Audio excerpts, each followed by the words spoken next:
Hello mga besh! Halika, gala tayo. Ayan, pupunta ako sa supermarket at habang naglalakad ako, nakita ko tong machine na to.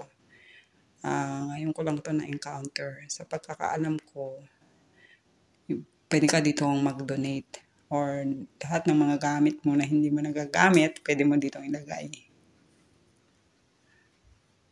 Ayan, meron siyang mga check, yung bags, shoes, pwede mo siyang ilagay dyan. Ang mga damit na hindi mo kailangan o masyado na maraming damit mo, pwede mo nung ilagay. Ganun. Ayan, naglakad nga po ako dyan at sobrang init mga besh. Pero okay lang, ni-enjoy lang natin. At ito na nga po, nakarating na ako sa supermarket. At syempre, pagpasok mo, ang lamig, di ba? Init, lamig lang.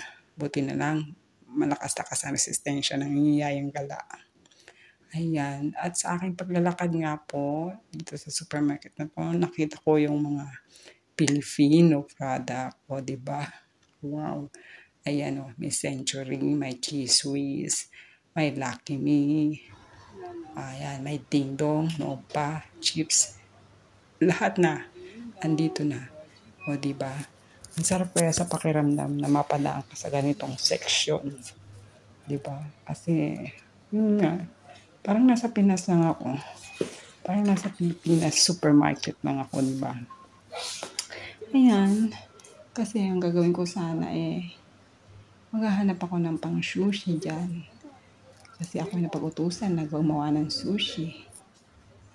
Diba? Ito, 555. Century. Diba? Ayan. Simon Tomas. Uy, alamang. Alamang. Bagoong. Tapos chicken ring.